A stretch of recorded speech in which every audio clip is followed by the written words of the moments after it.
အားလုံးပဲမင်္ဂလာပါခင်ဗျာ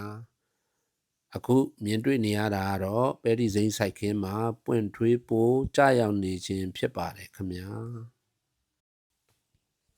ဒီနှစ်ပွင့်ထွေးပိုးကြာတာနည်းနည်းပိုစောနေတယ်လို့ယူဆရပါတယ်ပန်းနေစပွင့်ပြီဆိုတာနဲ့ပွင့်ထွေးပိုးကရောက်လာပါပြီခင်ဗျာအစီတာမီပရစ်လူဖန်ညူရွန်ဘရိုဖီနိုဖော့စတဲ့ပိုးဥတွေကိုကန်းစေတဲ့ဆေးတွေကိုကြိုဖြန်းထားရင်တော့ပိုးကြရောက်မှုသက်သာတာကိုတွေ့ရှိရပါတယ်တကယ်လို့ပိုးကကြပြီဆိုတာနဲ့ကျွန်တော်ကတော့ဒီကိုစိုက်တို့လူပရိုဖော့တို့ဒီဆေးအုပ်စုပထမစပေးပါတယ်နောက်ပိုင်းဆိုးဆိုးဝါးဝါဖြစ်လာရင်တော့ကလိုဖနာပြာနဲ့မီတောင်စီဖီနိုဇိုက်အတွဲလေးကိုတွဲပေးလိုက်ပါတယ်အဲ့လိုတွဲပေးမယ်ဆိုရင်တော့ပိုးကလုံးဝရှင်းသွားမှာဖြစ်ပါတယ်ခင်ဗျာ